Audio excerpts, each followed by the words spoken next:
Hello everyone, welcome to BSP pharmacy. BSP pharmacy में आपका स्वागत है। तो कैसे हैं आप सब? आई होप आप सब बहुत ही ज़्यादा अच्छे होंगे। तो आज की वीडियो में हम लोग बात करने वाले हैं डी फार्मा के बाद बेस्ट करियर ऑप्शन। ठीक है, तो आज का हम लोगों का टॉपिक क्या रहने वाला है, डी फार्मा करने के बाद हम कहाँ कहाँ जॉब कर सकते हैं। ठीक है, आगे क्या क्या कर सकते हैं वीडियो में कंप्लीट बात करेंगे। तो वीडियो को लास्ट तक जरूर देखना। वीडियो में कोई भी इम्प्रूवमेंट करने को होता है, आपका डाउट होता है, तब आप कमेंट सेक्शन में कमेंट करके पूछ सकते हैं। तो सबसे पहले हम लोग थोड़ा सा डी फार्मा कोर्स के बारे में जान लेते हैं कि डी फार्मा कोर्स क्या है। डी फार्मा में हमको कितने सब्जेक्ट पढ़ने होते हैं, फर्स्ट ईयर में कितने सब्जेक्ट पढ़ने हैं और सेकेंड ईयर में कितने सब्जेक्ट पढ़ने हैं। तो डी फार्मा कोर्स आपका एक डिप्लोमा कोर्स है, 2 साल का डिप्लोमा कोर्स है जो कि आपका प्रोफेशनल डिप्लोमा है। ठीक है, डी फार्मा कोर्स को करने के बाद आपके मेडिकल फील्ड और फार्मेसी में बहुत ही ज़्यादा क्या होते हैं, रास्ते खुल जाते हैं। डी फार्मा फर्स्ट ईयर में आपको 5 सब्जेक्ट पढ़ने होते हैं, डी फार्मा सेकेंड ईयर में आपको 6 सब्जेक्ट पढ़ने होते हैं। डी फार्मा सेकेंड ईयर में आपका एक सब्जेक्ट और होता है, वो है EBS। ठीक है, जो कि आपके कॉलेज में नहीं पढ़ाया जाता है, जिसका कि सिर्फ आपका एग्जाम होता है। तो डी फार्मा में ठीक है, आपको टोटल कितने सब्जेक्ट पढ़ने हैं, 12 सब्जेक्ट पढ़ने हैं। फर्स्ट ईयर में आपको 5 सब्जेक्ट पढ़ने हैं, सेकेंड ईयर में आपको 7 सब्जेक्ट पढ़ने हैं।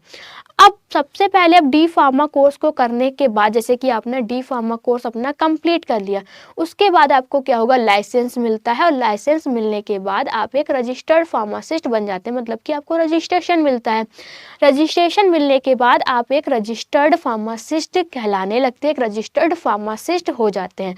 तो सबसे पहले आपका करियर ऑप्शन है कि आप फार्मासिस्ट बन जाते हैं। ठीक है, अब फार्मासिस्ट बनने के बाद आप किसी हॉस्पिटल में एज अ फार्मासिस्ट की तरह वर्क कर सकते हैं, किसी क्लिनिक पे वर्क कर सकते हैं, या फिर खुद का मेडिकल स्टोर भी खोल सकते हैं। ठीक है, तो सबसे पहले आपका करियर ऑप्शन क्या रहने वाला है, you can work as registered pharmacist in hospital, clinic और मेडिकल स्टोर। ठीक है, डी फार्मा कोर्स को करने के बाद जब आपका रजिस्ट्रेशन मिल जाएगा, आप एक रजिस्टर्ड फार्मासिस्ट हो जाएंगे, फार्मासिस्ट कहलाने लगेंगे।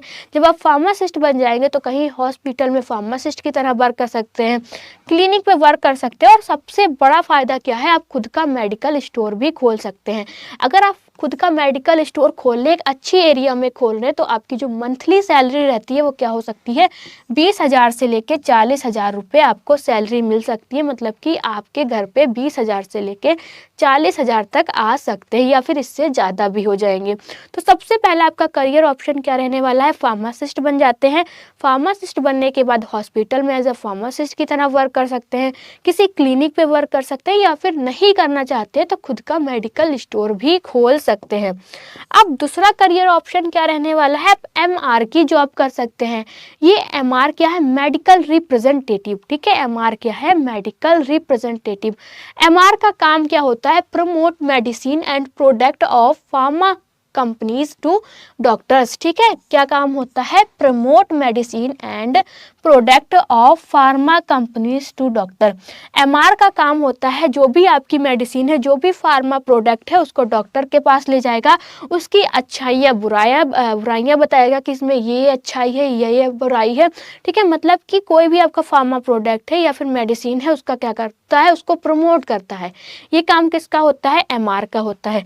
MR की सैलरी की बात करें तो आपकी 25,000 से लेके 60,000 पर मंथ होती है। ठीक है, ये क्या होती है, आपकी सैलरी होती है। ठीक है, MR की जॉब भी कर सकते हैं। MR की जॉब जान चुके कि MR का काम क्या होता है। थर्ड नंबर पे है आपका बेस्ट करियर ऑप्शन है लैब असिस्टेंट। ठीक है, क्या आप जैसे कि कोई भी कॉलेज है, वहाँ पर आपकी लैब होती है, वहाँ पर भी लैब असिस्टेंट बन सकते हैं। वर्क इन केमिकल, बायोलॉजिकल और फार्मास्यूटिकल लैब्स में क्या कर सकते हैं, आप काम कर सकते हैं, जिसकी सैलरी है आपकी 15,000 से 35,000 रुपये पर मंथ रहती है। उसके बाद आपका करियर ऑप्शन क्या रहने वाला है, जैसे कि गवर्नमेंट जॉब भी कर सकते हैं, या फिर जो फोर्थ नंबर पे आपका ऑप्शन आता है हायर स्टडी। डी फार्मा करने के बाद अगर आप आगे और पढ़ना चाहते हैं तो आप क्या कर सकते हैं, बी फार्मा कोर्स कर सकते हैं। बी फार्मा कोर्स को करने के बाद एम फार्मा कर सकते हैं। ठीक है, आप after D pharma you can take lateral entry into second year B pharma. अगर आप डी फार्मा कोर्स कर चुके हैं, डी फार्मा कोर्स को करने के बाद बी फार्मा कोर्स करते हैं, तो आपको डायरेक्ट किसमें एडमिशन मिलेगा, बी फार्मा के सेकेंड ईयर में एडमिशन आपको मिलेगा। अगर आप हायर स्टडी करना चाहते हैं तब की बात कर रहे हैं। ठीक है, फिर जो आपका ऑप्शन है कि आप फार्मासिस्ट बन गए, एक रजिस्टर्ड फार्मासिस्ट बन गए, उसके बाद आप गवर्नमेंट जॉब भी कर सकते हैं, जैसे कि रेलवे फार्मासिस्ट की आती है, ईएसआईसी फार्मासिस्ट की आती है, एम्स फार्मासिस्ट में आपकी फार्मासिस्ट की वैकेंसी आती है। तो यहाँ पर भी आप क्या कर सकते हैं, फार्म भर सकते हैं, अपना जॉब कर सकते हैं। तो ये सारे के सारे ऑप्शन रहने वाले हैं जो कि आपके लिए बहुत ही ज़्यादा बेस्ट है डी फार्मा कोर्स को करने के बाद। ठीक है, डी फार्मा कोर्स को करने के बाद आप क्या क्या कर सकते हैं, सबसे पहले तो आप फार्मासिस्ट बन जाते हैं। फार्मासिस्ट बनने के बाद आप हॉस्पिटल में फार्मासिस्ट की तरह काम कर सकते हैं, क्लिनिक पे वर्क कर सकते हैं और खुद का मेडिकल स्टोर भी खोल सकते हैं। दूसरे नंबर पे आता है एमआर की जॉब कर सकते हैं। तीसरे नंबर पे है आपका लैब असिस्टेंट। चौथे नंबर पे है हायर स्टडी, कि आप डी फार्मा कोर्स को करने के बाद आगे अगर स्टडी करना चाहते हैं तब भी कर सकते हैं, बी फार्मा कोर्स कर सकते हैं, एम फार्मा कोर्स कर सकते हैं, पीएचडी कर सकते हैं, तो अपनी स्टडी भी जारी रख सकते हैं। फिर उसके बाद आप गवर्नमेंट जॉब भी कर सकते हैं, आपके फार्म निकलते हैं, वैकेंसी निकलती है, रेलवे फार्मासिस्ट में निकलती है, ईएसआईसी फार्मासिस्ट में, एम्स फार्मासिस्ट में, तो यहाँ पर भी क्या कर सकते हैं, आप अप्लाई कर सकते हैं। तो आज की वीडियो में हम लोगों ने डी फार्मा के बाद बेस्ट करियर ऑप्शन के बारे में जाना कि क्या क्या हो सकते हैं। अगर आपको वीडियो अच्छी लगी हो तो लाइक करें, कमेंट करें और हमारे चैनल को सब्सक्राइब करें। वीडियो को लास्ट तक देखने के लिए थैंक यू सो मच।